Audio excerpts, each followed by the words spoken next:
sua Bíblia comigo? João, capítulo de número 21.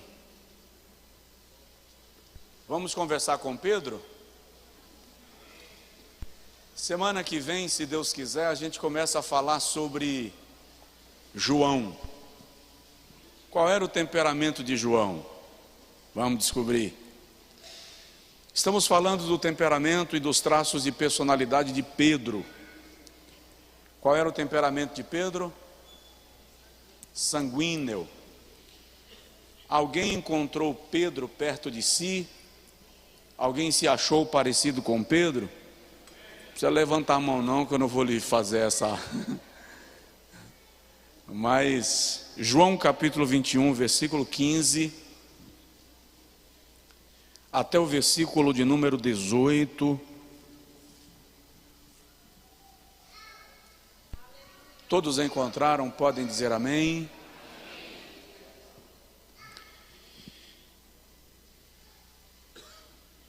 E depois de terem jantado, interessante, eu nunca tinha observado isso, era janta. Significa que era à noite. Que importa isso, pastor? Você vai ver que importa. E depois de terem jantado, disse Jesus a Simão Pedro: Simão, filho de Jonas, amas-me mais do que estes? E ele respondeu: sim, Senhor, tu sabes que te amo. Disse-lhe: apacenta os meus cordeiros. Tornou a dizer-lhe segunda vez: Simão, filho de Jonas, amas-me? Disse-lhe: sim, Senhor, tu sabes que te amo. Disse-lhe: apacenta as minhas ovelhas. Disse-lhe Jesus a terceira vez: Simão, filho de Jonas, amas-me? Simão entristeceu-se por ter lhe dito terceira vez: amas-me? E disse-lhe: Senhor, tu sabes de tudo, tu sabes tudo.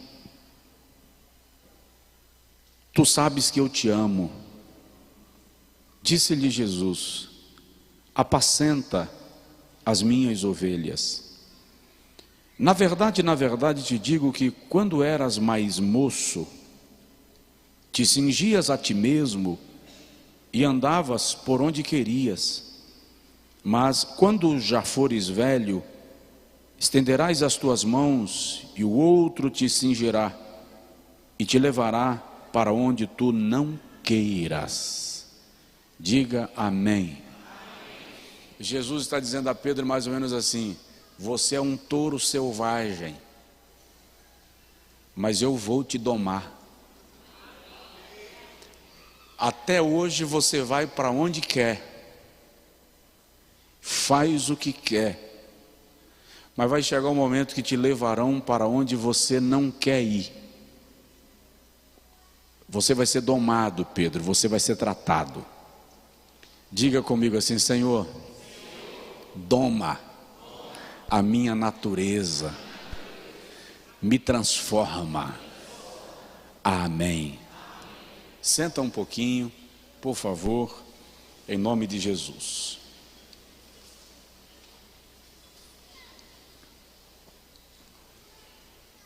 Nós já estudamos um pouco da personalidade de Pedro.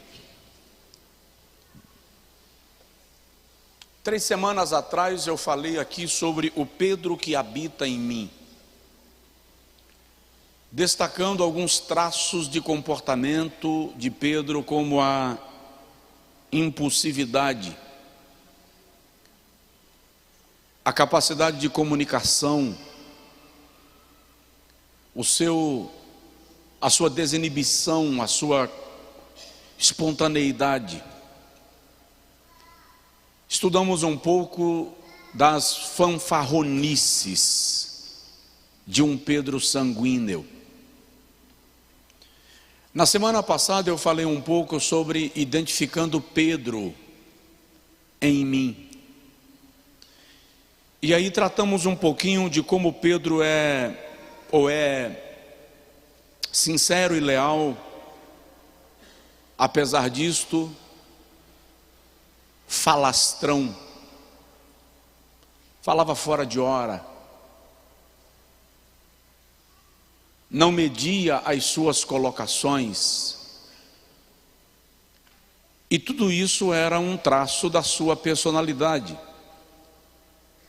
Falamos também de como Pedro negou a Jesus, e apesar disto, diferente de Judas, ele nega, mas não trai.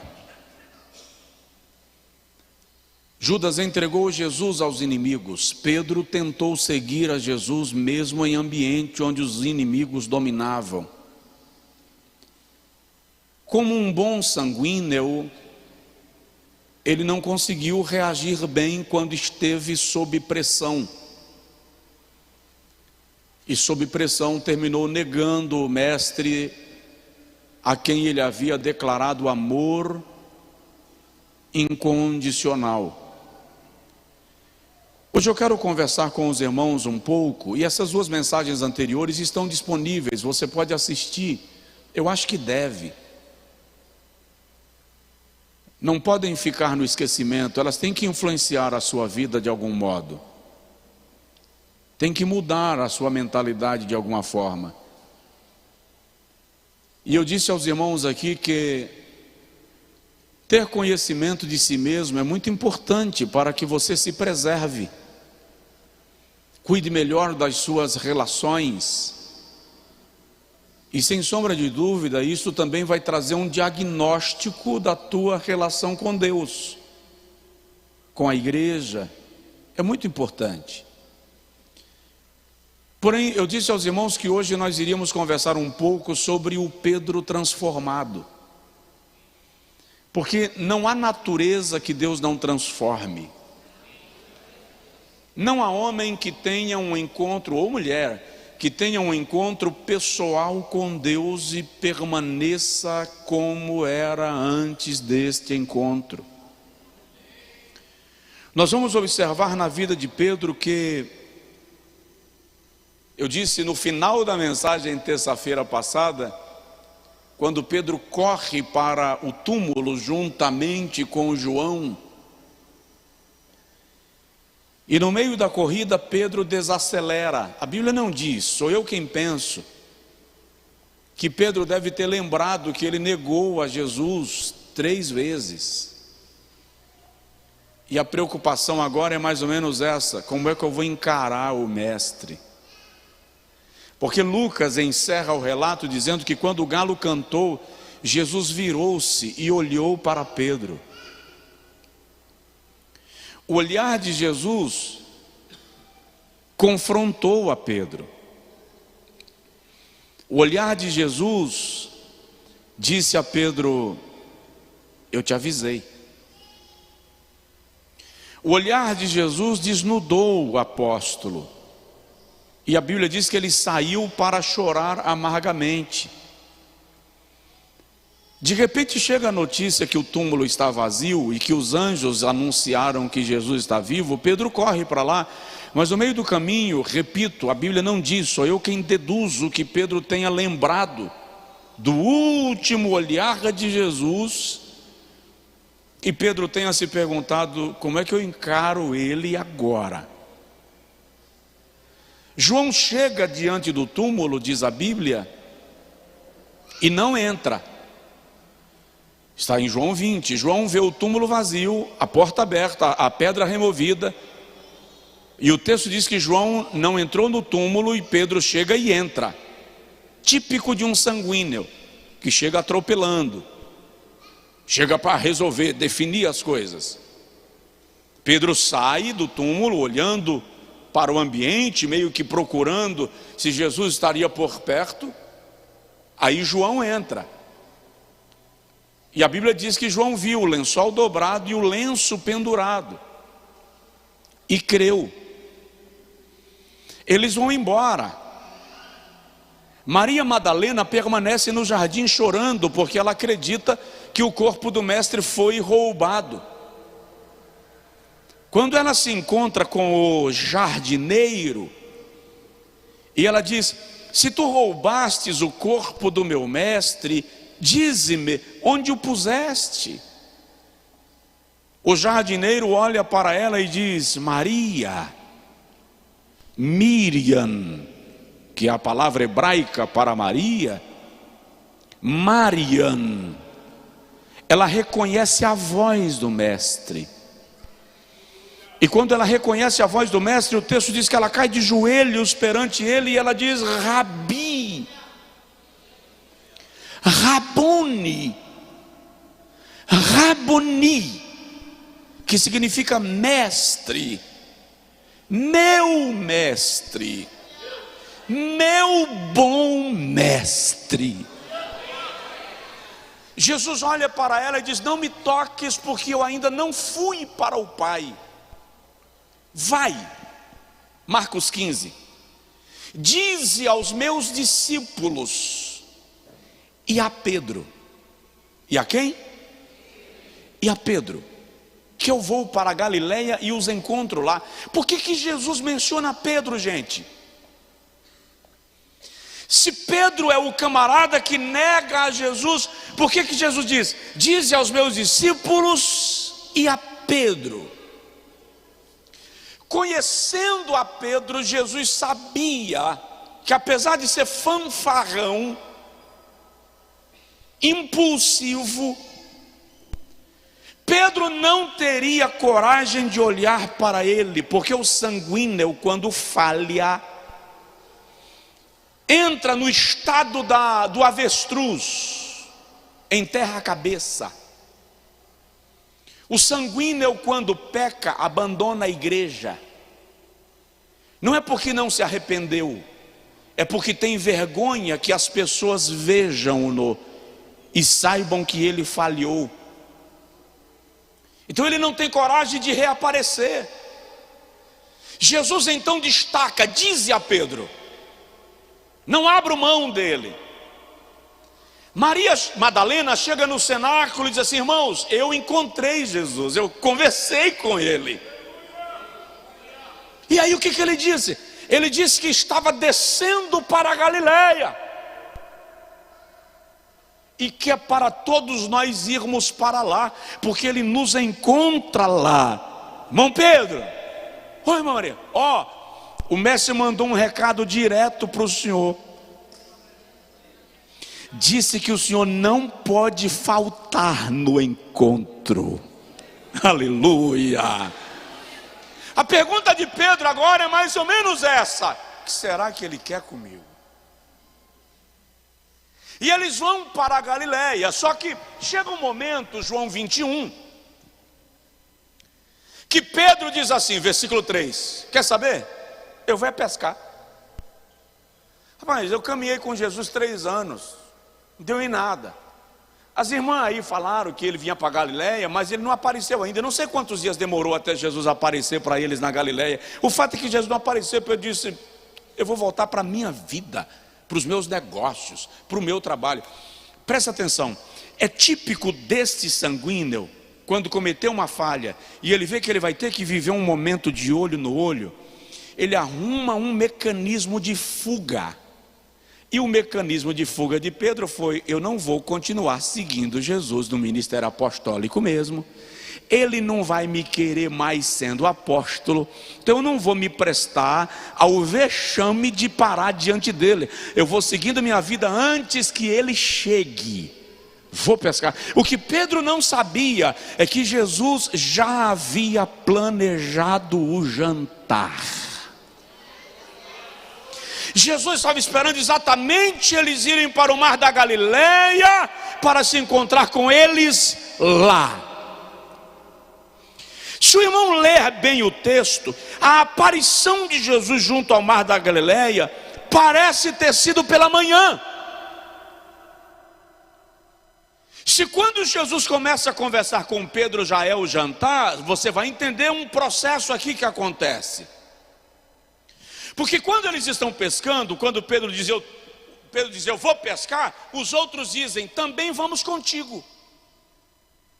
Pedro é um líder que arrebanha todo mundo adiante da sua decisão. Eles pescam a noite inteira, e a Bíblia deixa claro que não pegaram nada. Olha o versículo 4, João 21, 4. E sendo já manhã, Jesus se apresentou à praia. Então Jesus chega de manhã, mas a conversa com Jesus só se dá à noite, com Pedro. Trabalharam a noite inteira e não pegaram nada. Quando está todo mundo desanimado, Jesus chega à beira do mar da Galileia. E Jesus chega para alguém e diz assim: lança a rede na banda direita do mar. Até então ninguém reconheceu. Quando lançaram a rede à banda direita do mar, a Bíblia diz que eles apanharam 153 grandes peixes. Olha para mim.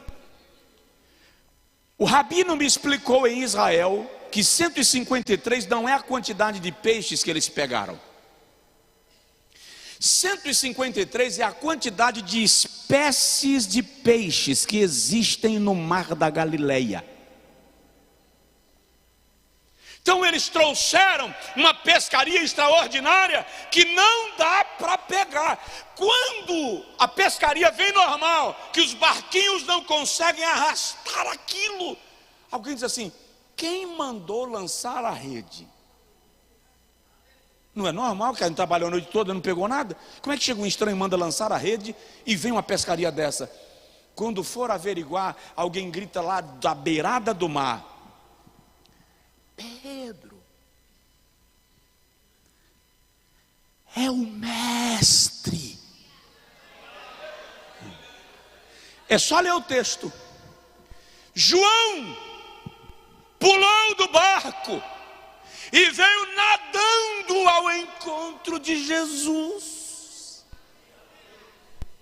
Pedro pulou do barco no sentido contrário. Enquanto João vem para ver Jesus, Pedro pula no barco e... Mas era de manhã cedo, estava neblinado, não dava para ter uma visão clara, e o dia vai avançando, e Jesus está lá na beira do mar da Galileia com os apóstolos, e Pedro aqui na água, sem saber como ele vai encarar Jesus. E o texto me dá a entender que Pedro passou o dia dentro d'água, para não ter que encarar Jesus, e Jesus esperando. Provoca seu vizinho assim e fala assim: ele te espera, nem que precise, o dia inteiro. Fala com o vizinho: você aguenta o dia inteiro na água, mas não aguenta à noite. Você vai ter que sair da água. Vai haver um momento que você tem que se apresentar. Quando a água começa a esfriar, Pedro vê que não dá para ficar lá, e eu vejo que não vou conseguir abordar o que eu destaquei. Pedro vê que não dá para ficar na água, ele sai. Jesus está lá com todo mundo, comendo peixe na brasa. Você já comeu peixe assado na brasa? Irmão, o troço é gostoso. Eu só nunca comi com mel. Mas eles estão comendo peixe na brasa com mel. Aí lá, agora sou eu imaginando. Lá vem Pedro, molhado, as pontas dos dedos, como dizia lá no Angico, engiadas, encolhidas. E Pedro fica por fora, e Jesus comendo com os outros. E alguém diz assim: Pedro, pega um pedaço de peixe. Você não é assim. Vem cá, Pedro, come. Eu vou, daqui a pouco. Deixa escurecer, né? Para ele não ter que olhar no meu olho.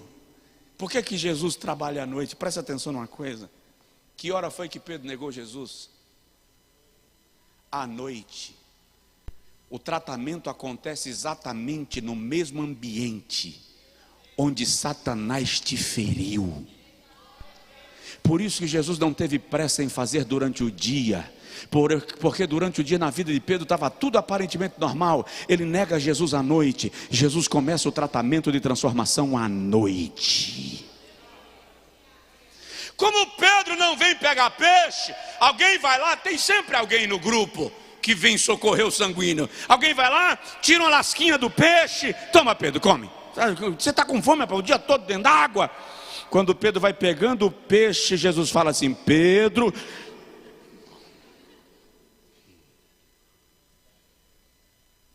sim, Senhor,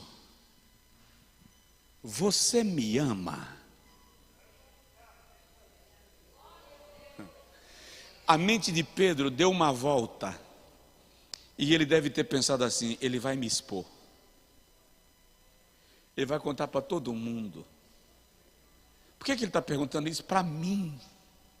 Pedro responde: Senhor, eu gosto de ti. A versão da língua, a tradução portuguesa colocou eu te amo, mas o texto mais próximo do original grego é eu gosto do Senhor. A expressão de Pedro aqui não é ágape. A expressão de Pedro aqui aponta para um amor de amigo. Eu gosto do Senhor. Não é que Pedro não amava o mestre, ele estava tão inseguro com aquilo que ele havia feito, que ele não tem coragem de fazer uma declaração de amor. E Jesus disse: tá bom, Pedro, come peixe. Pedro come o peixe. Pelo menos Jesus já quebrou o gelo. O que Jesus queria era iniciar a comunicação. Ele provocou. Daí a pouco alguém deve dizer assim: Pedro, pega mais, tem peixe aí na brasa, vem cá. Pedro levanta, sem graça. Sabe quando você faz uma traquinagem que não pode olhar para a cara da mãe? Ou do pai? Lá vem Pedro sem graça, não olha para Jesus. Quando ele encosta no peixe, tira a lasquinha do peixe. Ô João, dá uma colmeia aí. João tira um pedaço da colmeia com mel. Quando Pedro vai espremendo para o mel cair, Jesus faz assim: Pedro, ai, fala, Senhor.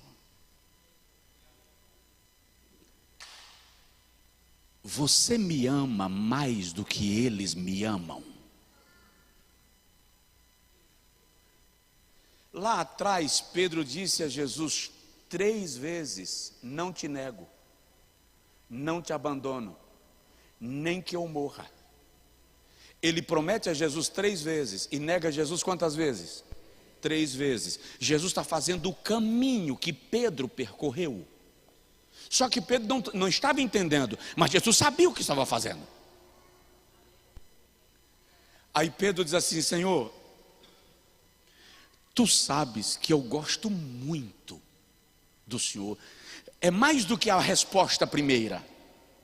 Mas não era a resposta que Jesus queria. Eu não consigo dizer que eu te amo, mas eu gosto muito do Senhor. O Senhor sabe disso. E Jesus: tá, Pedro, come. De repente, já está descontraído, porque o sanguíneo, se você inseri-lo, aí ele se solta. Eu já vejo Pedro agora na segunda, já conversando com os outros, já contando do fim de semana, da pescaria que não deu certo. De repente, no meio da conversação e do barulho, o mestre do nada diz assim: Pedrão, oi, Senhor. Olha o incrível de Jesus. Texto grego. Aqui está tudo eu te amo. Texto grego, eu gosto muito. Na terceira vez que Jesus pergunta, Jesus não pergunta: Pedro, tu me amas? Como na primeira vez Pedro respondeu: eu gosto. E na segunda vez Pedro respondeu: eu gosto muito. Na terceira vez que Jesus pergunta, Jesus diz assim: Pedro, você gosta de mim? Essa é a pergunta. Depois de 3 anos andando comigo, Pedro, você apenas gosta de mim. Por isso que a Bíblia diz que Pedro se entristeceu. Porque agora Jesus, é como se Jesus não quisesse mais saber de amor. Jesus se contenta com o gostar. Mas na verdade, o que Jesus está fazendo é descendo ao encontro de Pedro. Jesus vai ao nível que Pedro está. Pedro está tão inseguro sobre o seu próprio amor, que Jesus literalmente desce ao charco de lodo horrível, para tirar Pedro de lá, da sua própria insegurança. Você gosta de mim, Pedro? Quando Pedro se entristece, significa, na primeira pergunta Jesus quebra o gelo, na segunda pergunta Jesus insere Pedro de volta no grupo, na terceira pergunta Jesus toca na ferida, porque não tem como curar uma ferida sem tocar nela. Aí Pedro se entristece. Quando ele se entristece, ele toma fôlego e diz: Senhor, tu sabes tudo. Como se dissesse: porque o Senhor me pergunta, o Senhor sabe a resposta. O Senhor sabe que eu te amo. Agora sim, ágape, eu te amo. Jesus levanta, vai a Pedro e diz: apacenta as minhas ovelhas. O que Jesus está dizendo é: aquilo que você fez não quebrou o meu propósito. Você permanece fazendo parte do plano que eu estabeleci. Quantas vezes Pedro negou a Jesus? Não ouvi. Quantas vezes Jesus perguntou? Por que 3? Porque a restauração de Deus na vida do nosso Pedro é tão plena e absoluta quanto os traços da nossa personalidade que nos colocaram em enrascada. Ele vai nos tratar plenamente, absolutamente. Não vai ficar uma só área que Ele não vai atingir com o seu amor, para nos restaurar e nos reposicionar. Só quem pode dar glória a Deus faz isso.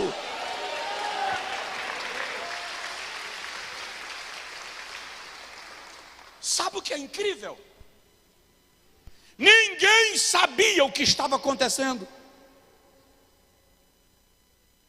Ninguém viu Pedro negar a Jesus. E Jesus não olha para Pedro e diz: e aí, Pedrão, não deu para segurar, né, a barra? Calça frouxa, deu errado, né? Me negou. Jesus trata Pedro sem ninguém saber acerca do que Jesus e Pedro estavam conversando. Pode observar, ninguém sabe o que está acontecendo. Por quê? Porque Jesus não te expõe, Jesus te cura. Provoca teu vizinho e diz para ele: Jesus não te expõe, Ele te cura. O prazer dos homens é ver os erros de outros homens expostos. O prazer de Deus é ver os erros dos homens perdoados e os homens restaurados por sua graça e por seu amor. Tem alguém aqui? Se tiver, dá um glória, louva o nome de Jesus Cristo. Vamos rapidinho, para eu não ter que ficar com Pedro na próxima semana ainda. O que acontece com Pedro depois disto? Agora você vai encontrar na Bíblia um Pedro cheio do Espírito Santo. Não muito depois disso, Jesus diz assim: ficai em Jerusalém, até que do alto sejais revestidos de poder. Lucas 24, 49. Em João capítulo 1, versículo 8, Jesus diz: mas recebereis poder ao descer sobre vós o Espírito Santo, e ser-me-eis testemunhas. Em Atos 2:1 está escrito: e cumprindo-se o dia de Pentecostes, estavam todos reunidos no mesmo lugar. E de repente veio do céu um som como de um vento impetuoso, que encheu toda a casa onde estavam assentados. E foram vistas, diga comigo, foram vistas. Presta atenção, não foram apenas ouvidas, foram vistas. Línguas repartidas, como que de fogo, as quais pousaram sobre cada um deles. E todos foram cheios do Espírito Santo e começaram a falar em outras línguas. Vamos entender o texto rapidinho, uma exegese rápida. Quando a Bíblia diz, foram vistas línguas repartidas. Línguas ali no grego é glossolálias. E quando diz, todos começaram a falar em outras línguas, a expressão grega é dialectos. É diferente.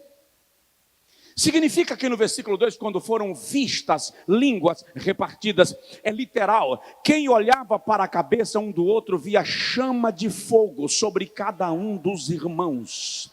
Pedro olha para João e vê fogo. João olha para Pedro e vê fogo. Filipe, Tomé, André, havia uma chama de fogo sobre eles, sobre as mulheres que estavam lá, quase 120 irmãos. E esse fogo entrou neles, esse fogo invadiu eles, foram cheios do Espírito Santo e começaram a falar em dialectos, em outros idiomas.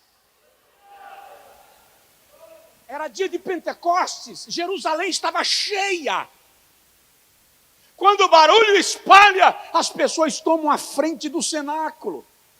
É Pedro quem levanta e diz, abre a porta do cenáculo. Quem não sabe o que aconteceu com Pedro, deve dizer assim, Pedro, você vai fazer o quê? Abre a porta do cenáculo.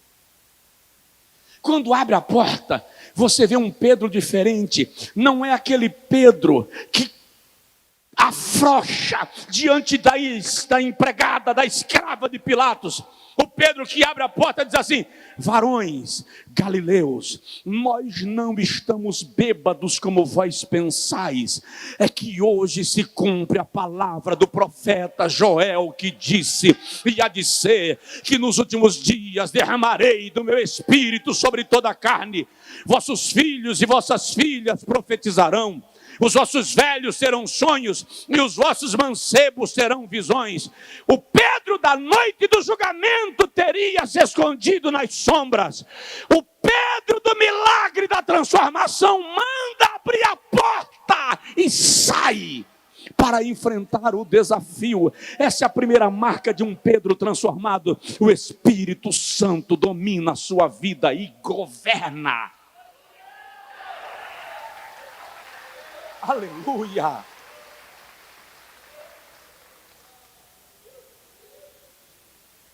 Diga assim, Senhor, me enche do Espírito Santo.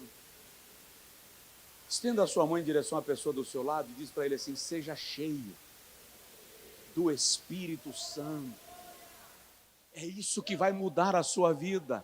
É isso que vai controlar o teu temperamento.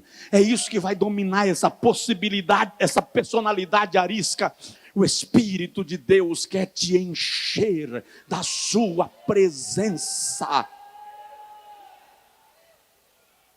Na verdade, eu e você deveríamos orar todos os dias ao amanhecer.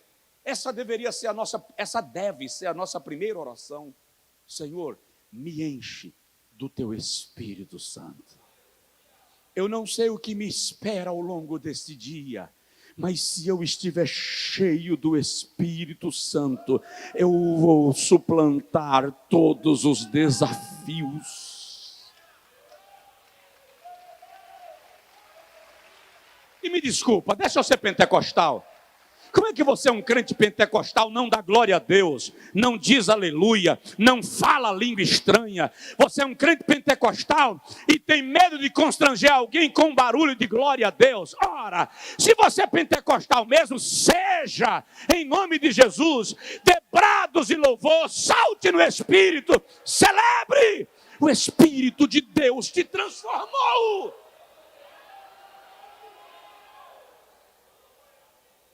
Aleluia! Uma igreja pentecostal que desaprendeu da glória. Uma igreja pentecostal que só aprendeu a bater palma. Desculpa aí, eu tenho que mexer com você.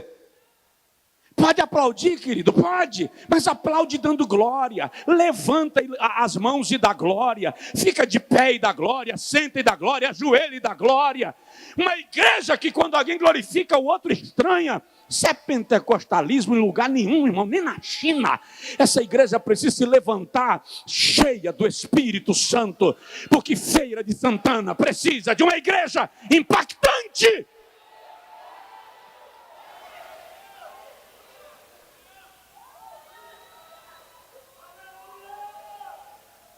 Aleluia!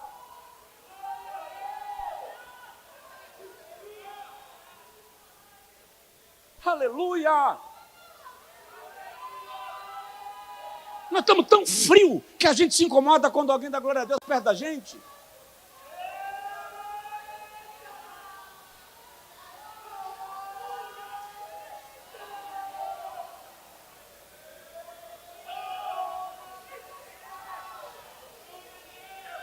Eu já vi pregador nesse púlpito se incomodar porque alguém estava dando glória a Deus, quase pedindo para calar a boca. E eu ali na cadeira, Jesus, não deixa ele fazer isso, não deixa ele fazer isso. Nós somos uma igreja que experimentou o fogo. Quem experimenta o fogo não se contenta com o freezer. O Espírito de Deus deseja incendiar a nossa vida e nos transformar. E observe que agora, o Pedro, antes da experiência de transformação, diz assim, vou pescar. Desistir do apostolado. O Pedro que foi transformado diz assim, precisamos encontrar um apóstolo substituto para aquele que traiu o mestre, ou seja, o grupo apostólico precisa ser reorganizado. É Pedro quem tem a ideia e a inspiração. Há quem diga que foi um ato de precipitação, que aquele lugar, teoricamente, seria do apóstolo Paulo. Mas, ora, vocês realmente acham que o Espírito Santo dominando a igreja deixaria que um ato de precipitação definisse o apóstolo que iria compor a estrutura doutrinária da igreja? É claro que o Espírito Santo está agindo ali. Não poderia ser Paulo o 12º apóstolo. Por que não poderia? Porque Atos 1, 20, 21 e 22, Pedro diz assim, convém que seja alguém que esteve conosco o tempo inteiro, que tenha andado com Jesus, que entrou e saiu com ele, convém que tenha estado com o mestre desde o batismo, até o dia da ascensão.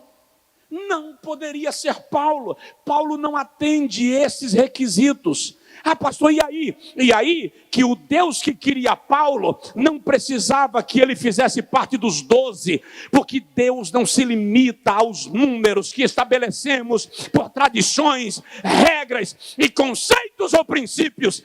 Ele sempre levanta alguém fora da curva para fazer aquilo que os 12 não fariam.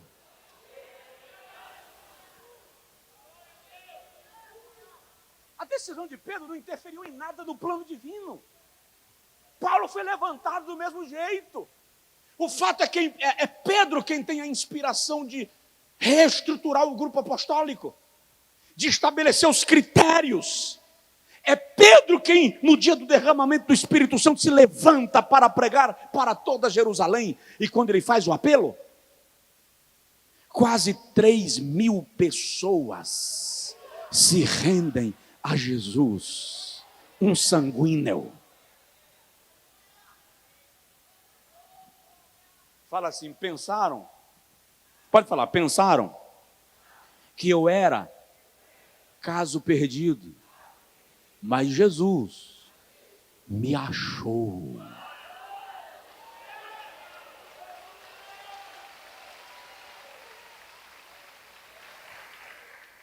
Segunda marca de um Pedro transformado, a sua constância. Uma das um dos traços da personalidade do sanguíneo é exatamente a sua volubilidade, a sua inconstância emocional, o seu sobe e desce. Mas o irmão vai encontrar um Pedro em Atos dos Apóstolos que não sofre variação. Um sanguíneo tem dificuldade de manter a disciplina, rotina, regra de vida, de repetir os acontecimentos.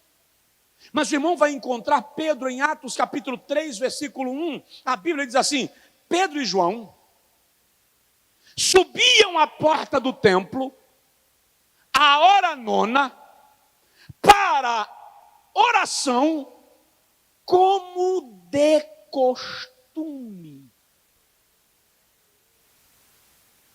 Depois da transformação, você encontra um Pedro que estabelece costume, tradição, rotina. Orar, sanguíneo ora. Eu não estou dizendo que sanguíneo não ora. Eu estou dizendo que sanguíneo tem dificuldade de estabelecer rotina de oração.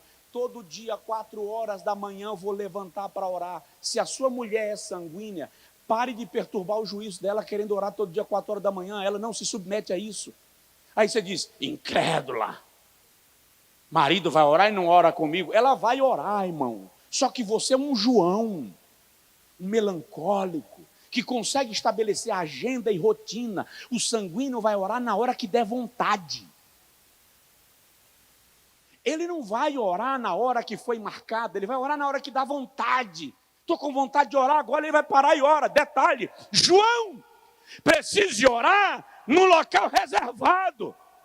Um sanguíneo para no meio da Getúlio Vargas, levanta a mão e começa a orar. E o povo diz, ficou doido. Ficou não, é Pedro sendo Pedro, orando onde dá vontade. A gente não consegue entender isso.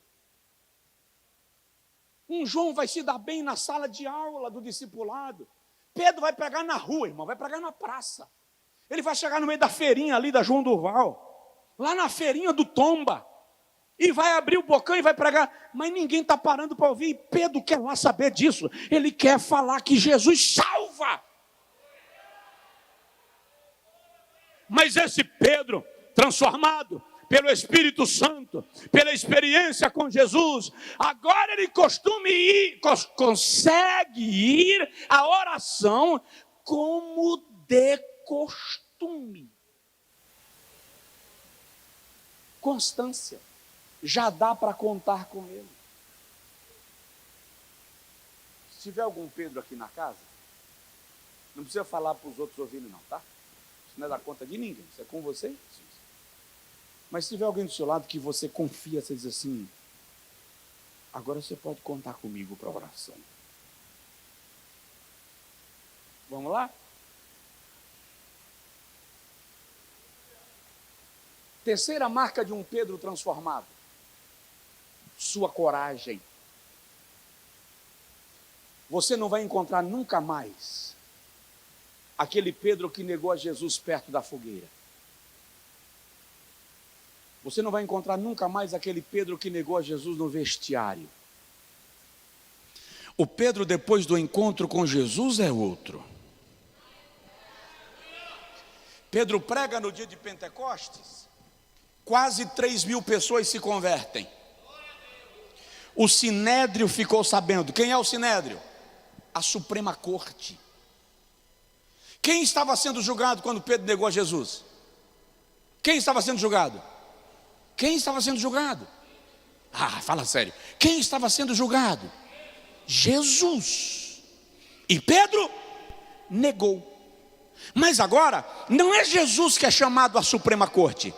Chegou uma notificação. Tem uma ação contra você e você precisa comparecer ao Supremo Tribunal Federal. Lá vai Pedro. E quando Pedro chega na frente do Sinédrio, dos magistrados, e eles perguntam, com que autoridade, Atos 3, fizestes este milagre?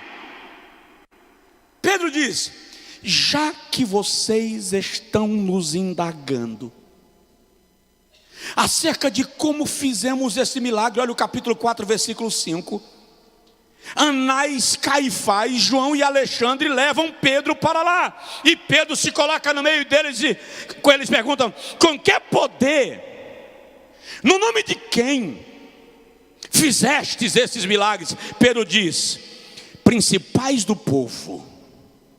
Irmão, é um pescador. Pedro era tosco.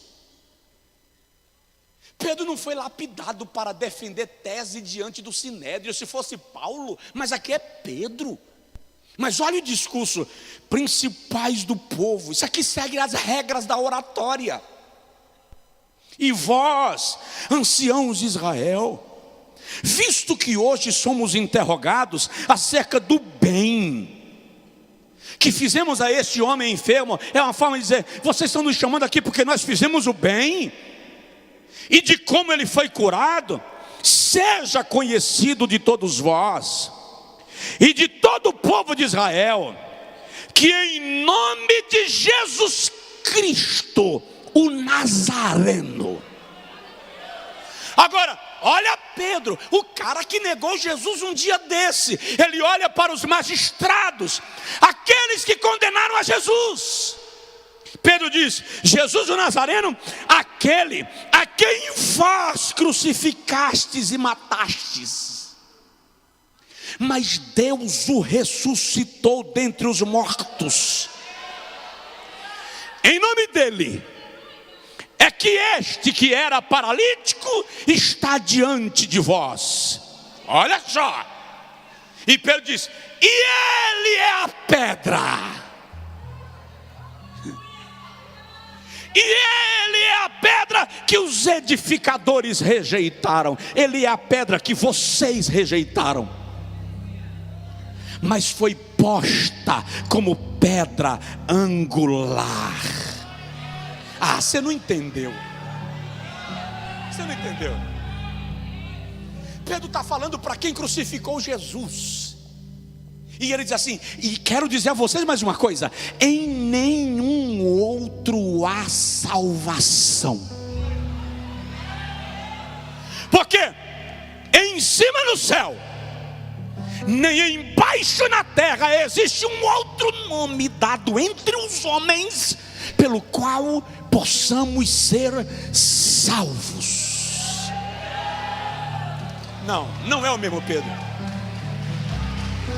Não é o mesmo Pedro. É tão incrível que os magistrados não acham o que fazer. E a Bíblia diz que eles mandaram Pedro e João saírem do tribunal. E quando Pedro e João saem, a Bíblia diz que eles estão admirados. Quem está admirado? Os magistrados, os caras que pensavam a lei, os caras que conheciam os 613 mandamentos em ordem crescente, decrescente, aleatória e aplicada. E a Bíblia diz que eles estão admirados, reconhecendo que eram indoutos. E diz a Bíblia: mas eles reconheciam que aqueles homens, está aí em Atos 4,13, aqueles homens haviam andado com Jesus.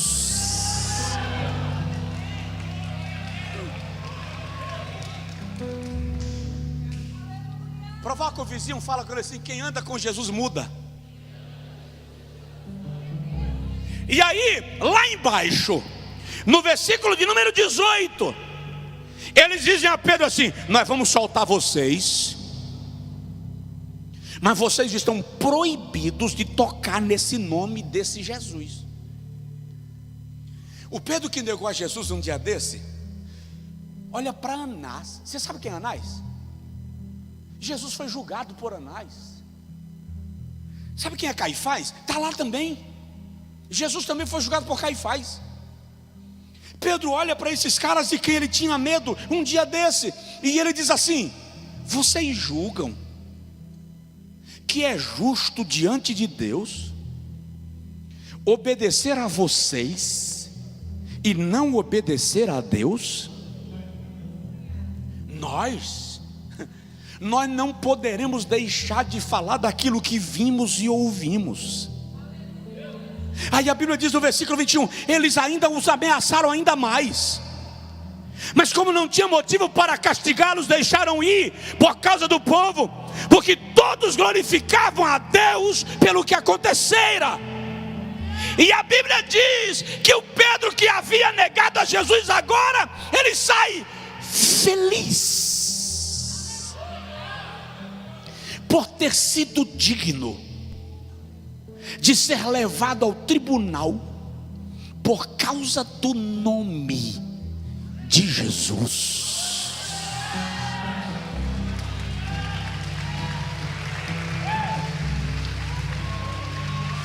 Se eu encontrasse com Pedro hoje, eu perguntasse: Pedro, cadê aquele apóstolo que negou no tribunal de Pilatos?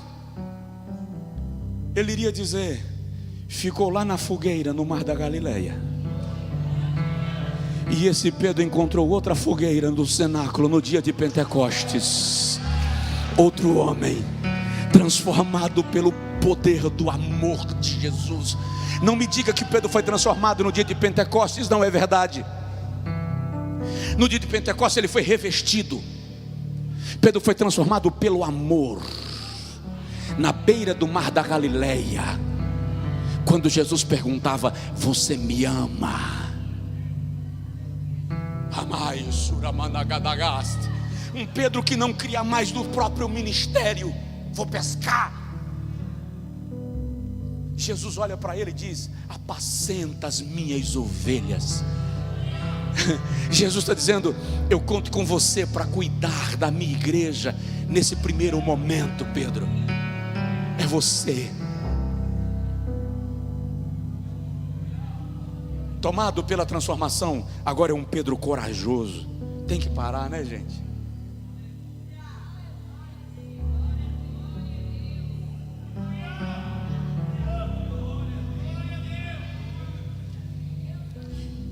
Eu vou ficar velho. Diz amém aí, gente. Estou dizendo para você que eu vou ficar velho. Você não consegue dizer um amém? Onde? Eu vou ficar velho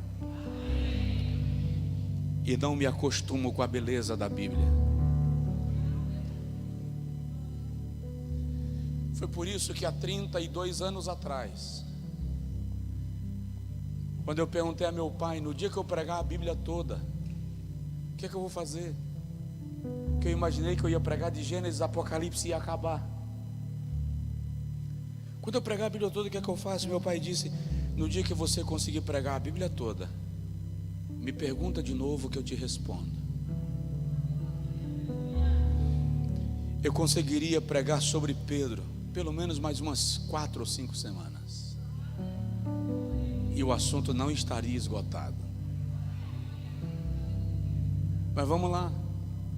O que você vê depois do mar da Galileia, do peixe com mel, é um Pedro cheio do Espírito Santo, um Pedro constante, um Pedro corajoso.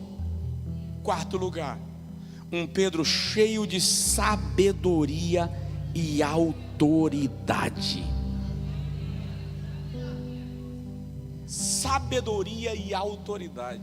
Quer ver a autoridade de Pedro? Pedro e João lá vai subindo para a porta do templo. Quando ele vai subindo, tem um paralítico que diz assim: me dá uma esmola. Pedro para: João, tem dinheiro aí na bolsa? Tem não, Pedro. Judas Iscariote se enforcou e levou tudo que tinha. Tem nada. Pedro olha para o paralítico e diz assim: olha para nós. O paralítico olha. É Pedro, gente, da Galileia, o pescador. Não temos ouro nem prata, mas em nome de Jesus, o Nazareno, levanta e anda. A Bíblia não diz que Pedro esperou o paralítico levantar. A Bíblia diz que Pedro pegou pela mão e o puxou.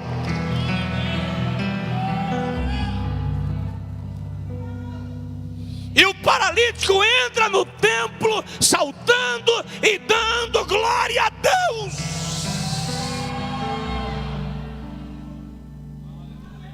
Agora, olha a sabedoria.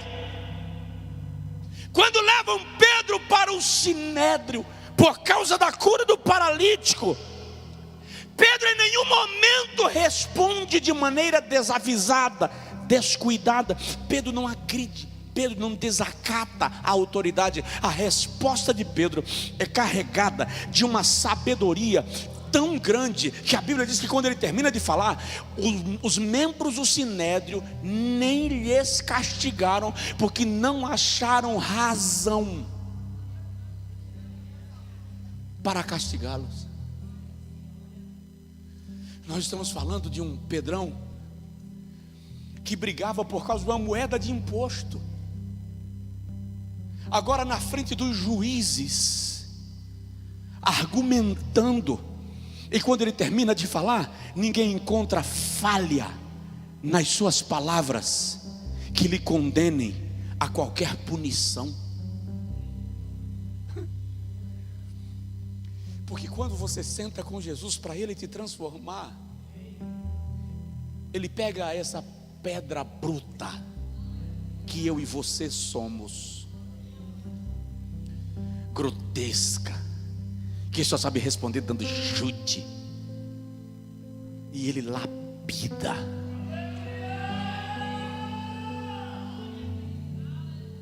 Crente é transformado na provação, se for tão ruim que não consegue ser transformado conversando com Jesus. Se você não, irmão, se você não é transformado numa conversa com Jesus, você tem que ir para a casa do oleiro, vai quebrar o vaso mesmo, ele vai lhe transformar.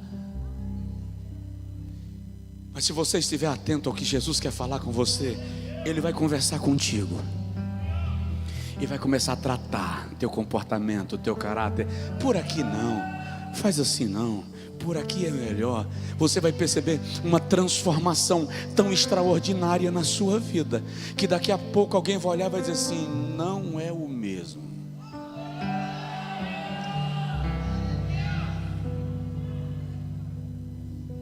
Quinto lugar, a alegria de Pedro. Ele sai do tribunal feliz, porque foi achado digno de sofrer acusação por causa do nome de Jesus. Você quer ver um sanguíneo revoltado?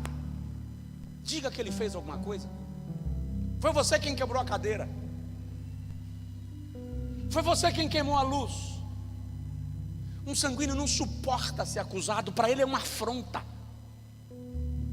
Quando um sanguíneo é acusado, ele faz o que meu avô chamava de ir cavar nos pés. Diga que um sanguíneo fez algo e ele atravessa a cidade para tirar a pergunta e colocar a limpo, e só descansa depois que esclarecer. E depois de esclarecido, ainda volta para casa resmungando, dando tapa no volante. Ele está pensando o quê? O Pedro transformado, acusado, julgado, Atos 5:41, sai do sinédrio. Yes! Uau! Que maravilha! Eu precisei responder acerca de Jesus. Uau, fui acusado de no que não fiz, mas eu respondi com inteligência. Pedro feliz porque sofreu por causa do nome de Cristo. Eu tenho que lhe perguntar: em que se baseia a sua alegria? Na aprovação que você recebe dos seus inimigos? Sua alegria depende do aplauso que você recebe dos seus amigos? Você está esperando quem te acusou vir se prostrar diante de você e dizer assim: me perdoe, eu reconheço. Presta atenção, alguns dos que te acusaram já tiveram o destino daqueles que não se apresentam mais. Não baseie sua alegria nas respostas que você espera. Jesus diz assim: alegrai-vos, não porque os demônios se vos submetem, alegrai-vos antes, porque o vosso nome está escrito no livro da vida.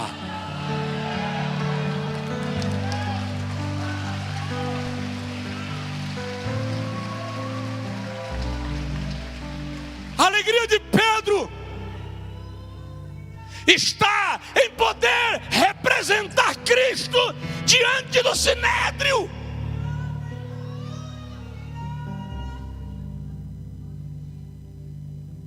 Isso é um Pedro transformado. Eu preciso terminar. Deixa eu falar mais 2 ou 3 itens, sem comentar muito, eu encerro. A humildade de Pedro.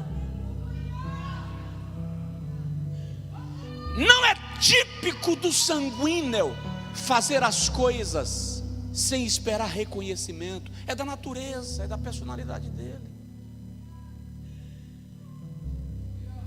Mas Pedro, em Atos 9, chega na casa de uma mulher chamada Dorcas. Eu estive em Jope. Dorcas morava em Jope. Dorcas cuidava dos órfãos e das viúvas. Atos 9, 26 a 42. Ela costurava agasalhos, chales. Quem lembra do chale aqui? Quem lembra de chale? Levanta a mão. Sério? Vocês têm uns 2 dias de vida, irmão. Tô brincando. Dorcas morreu. E as viúvas que eram beneficiadas pelo ministério de Dorcas chegam para Pedro mostrando as roupas que Dorcas costurava. E agora Dorcas está morta. Olha o que Pedro faz. Sai todo mundo do quarto. O Pedro preferiria todo mundo assistindo, que é para dizer: irmão, Pedro fez um milagre. O Pedro que andou com Jesus, sai todo mundo do quarto. E a Bíblia diz que ele ora sobre Dorcas. E Dorcas se levanta. E Pedro sai com ela e lhe apresenta a multidão. Mas ele não faz questão que ninguém veja o milagre. Em Atos 10, quando ele chega na casa de Cornélio, a Bíblia diz que quando ele entra na casa de Cornélio, Cornélio se prostra diante dele. Por que Cornélio se prostra diante de Pedro? Porque um anjo apareceu a Cornélio e disse: manda chamar um varão chamado Pedro. Irmão, se o anjo falou seu nome, você não é qualquer um.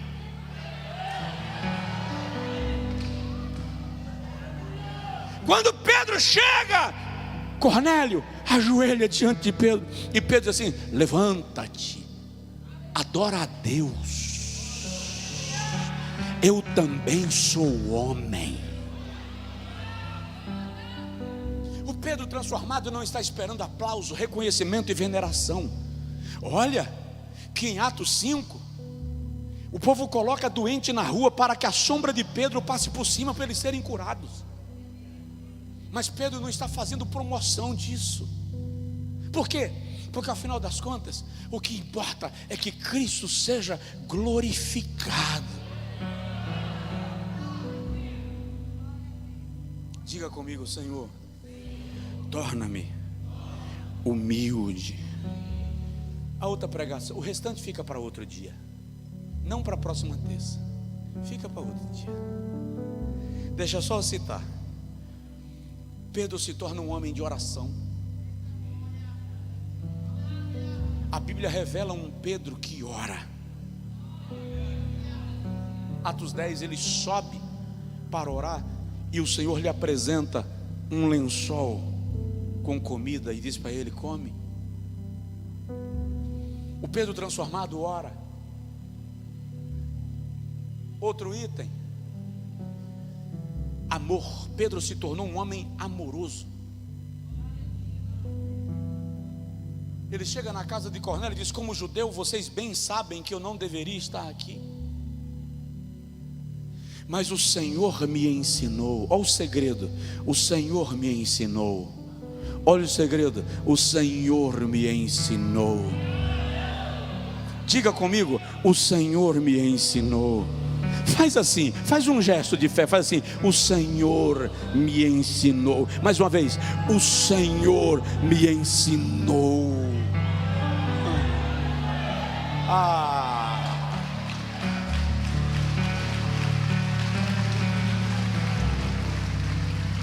Pedro está dizendo: o Senhor me ensinou que eu não devo julgar. a ninguém.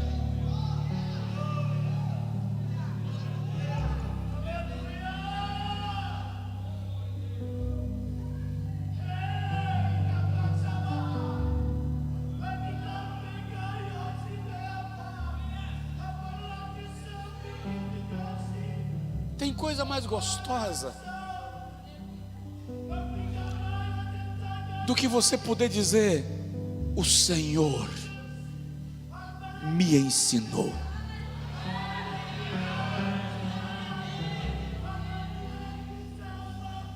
Ei, bagadarabagasuri mahasura badagadai.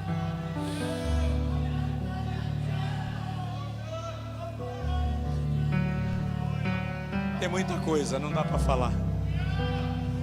Falta muito.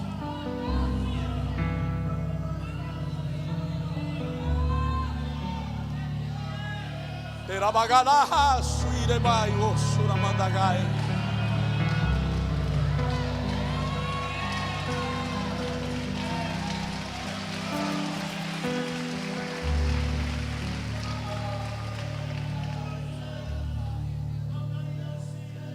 Dava para falar sobre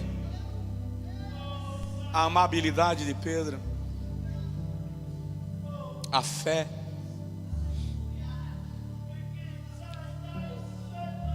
a resiliência.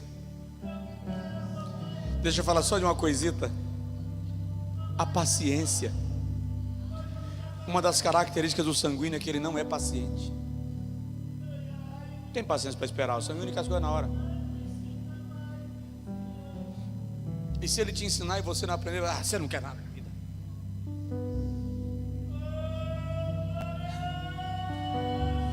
Pedro transformado foi preso. O estresse está na veia. Pedro foi preso. E o infeliz do Herodes, quando prendeu a Pedro, também prendeu Tiago. E matou Tiago. Então imagina o nível de estresse que Pedro está. Ele viu Tiago ser morto. Quem é Tiago? O pastor da igreja de Jerusalém. Pedro, Tiago e João estavam juntos o tempo inteiro. Tiago é morto ao fio da espada por ordem de Herodes. Herodes olha para Pedro e diz assim: você fica preso, eu te mato depois da Páscoa. Pedro sabia que ia morrer.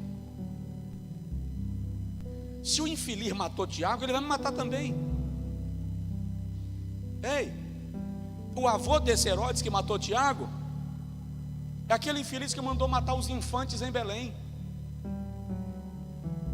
E aquele que matou os infantes em Belém matou a própria mãe, matou a própria esposa e matou os 2 filhos, porque ele não queria ameaça por o trono.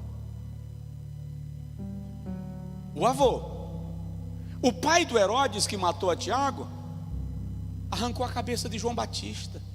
Veja que é uma família de sanguinários. Herodes acabou de matar Tiago e diz a Pedro: te pego depois da Páscoa. Se Herodes diz que vai te matar depois da Páscoa, ele vai te matar depois da Páscoa. Pedro, depois da Páscoa? Tá. Dá licença que eu vou dormir.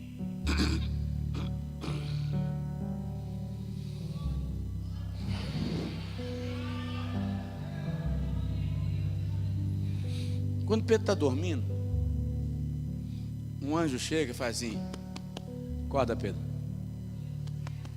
Pedro, acorda. Pedro, vem. Aí lá vai Pedro. Opa, para onde? Sair. Aí o anjo diz: não, calma, corre não. Calça sandália. Para quem está preso e vai morrer amanhã, irmão, você quer saber da sandália? Atos 12. Não, calça sandália. Não era uma sandália de dedo que você calça correndo. As sandálias antigamente amarrava no meio da perna. Então lá vai Pedro, calça sandália. Calçou as duas, lá vai Pedro saindo. Não. Pega a capa. Como se dissesse: é madrugada, Está frio lá fora. Ai, que Deus é esse, irmão? Que Deus é esse? Um Deus que está cuidando até da tua sandália, quando você está preocupado e com medo de morrer.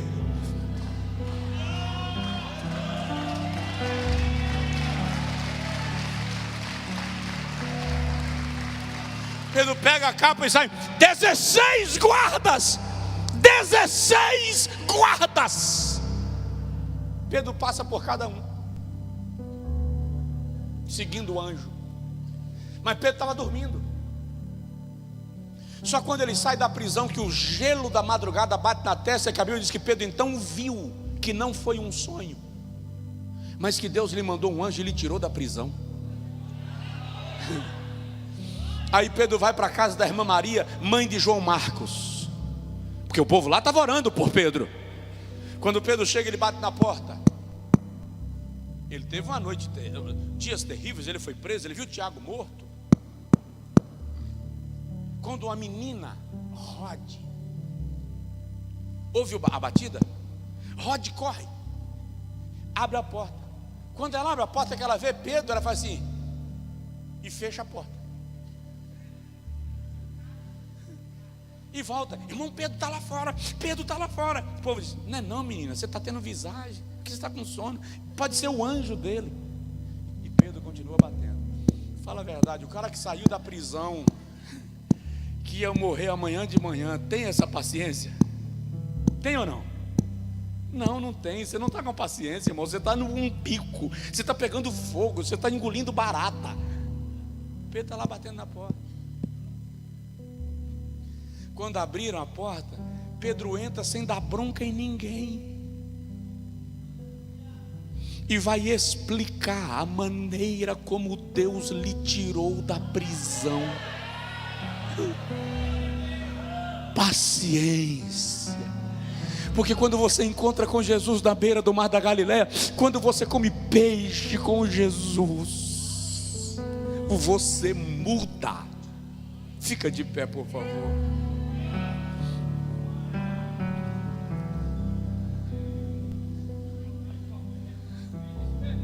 Aí você diz assim, eu não sou um poço de paciência, eu boto fogo no mar para ver comer camarão frito. Sério? Senta com Jesus um pouquinho para comer peixe com mel. Aleluia. O que eu quero dizer com isso? Terça-feira a gente continua e vai falar de um outro, de algum outro personagem, de algum outro temperamento.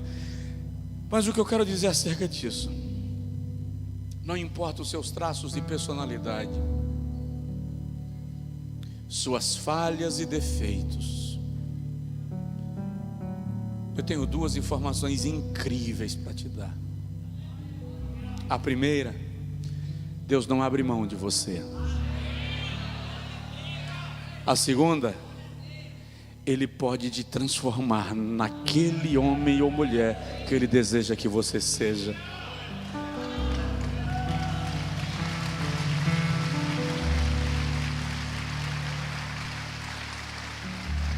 Tem gente me ouvindo perdendo o casamento por causa dessa natureza braba,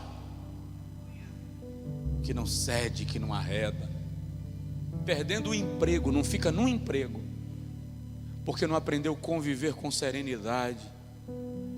Faz briga o tempo inteiro, carregado de arrogância. Os amigos só te aguentam, irmão, quem foi treinado. Os outros não aguentam, ficam contigo um tempo e depois te larga de mão. Jesus está na beira do mar da Galileia. Ei, tem peixe assado com mel. Em nenhum momento desse altar você come peixe sem mel. Aqui você não come fel. Eu fui chamado para pregar sobre santidade, pureza, correção, mudança de vida, mas tudo isso tem que ser com mel. Aqui tem peixe e mel. Jesus sentou na beira do mar da Galileia para conversar com você. E sabe, tem 11 no grupo. Judas não está mais lá. Tem 11 no grupo. E parece que Jesus, de algum modo, ele isola os 11 por um momento para tratar de Pedro, porque é Pedro que precisa de tratamento naquele momento.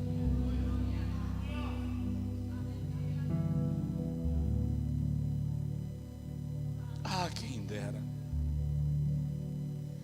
que cada pessoa que se frustrou na vida, na fé, no ministério, na igreja, tivesse a oportunidade de sentar para ser tratado em amor, em amor, sem o peso do jugo da tradição, sem o peso do jugo da religião, sem o peso do jugo das acusações. Porque nós normalmente, quando vamos tratar alguém na condição de Pedro, a gente diz: você só falhou porque você é impulsivo, você é fanfarrão, fala sem pensar. Nós vamos tratar o cara que está ferido e a gente vai com acusação. Ei, já está morrendo, já está sangrando, não precisa de alguém para girar a faca. O tratamento tem que ser o tratamento movido pelo amor. Você me ama? Apacenta. Você me ama? Eu gosto. Você me ama? Eu gosto muito. Você gosta? Eu amo. É incrível como Jesus entende a mente de Pedro. Ei, olha para mim. Hora de parar de jogar fora os que sangram porque falharam. Hora de parar de julgar quem chega a despeito de quem é e do que faz ou do que fez. Eu disse hoje para um empresário com quem eu conversava, não é cristão, não é evangélico. E eu disse para ele: seu fulano, se o evangelho não fizer, ninguém faz.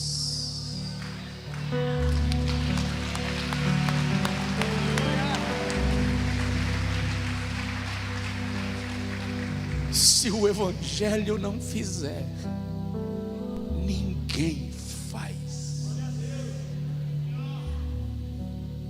Eu vou deixar para contar testemunhos depois, está cedo. Pai, não somos melhores do que Pedro, e às vezes nos sentimos um lixo, nos sentimos indignos, caso perdido. Mas eu peço, senta com este Pedro, senta com ela, aquela conversa que o Senhor sabe desenvolver. Conversa com a alma desta pessoa, Senhor. Conversa com a alma desse homem.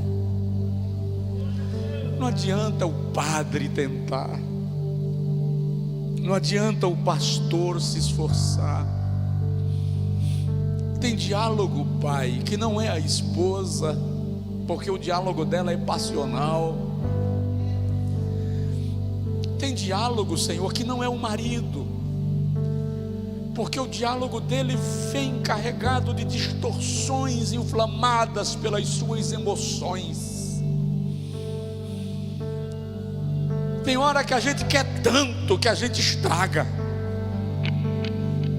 mas se o Senhor conversar, Ah, se o Senhor sentar para comer peixe com este homem e com esta mulher,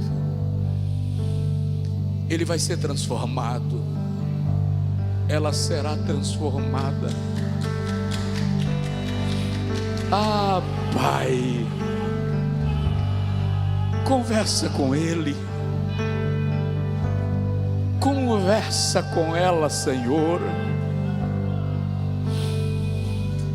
Vai no mais íntimo, no cerne das questões. Invade a madrugada e fala, conversa, trata, porque o Senhor sabe. Mas não deixa Pedro ficar lá na fogueira do tribunal, porque a fogueira onde Pedro deve estar é a fogueira à beira do mar da Galileia, porque aqui Jesus está assando peixe para que comamos com mel. Se não for pedir muito, veja uma pessoa que você entende que precisa de oração agora. Não precisa pronunciar o nome dela, mas em tua mente coloca o nome dessa pessoa diante de Deus e diz para Deus assim: conversa com ele, Senhor, conversa com ela. Se o Evangelho não fizer, ninguém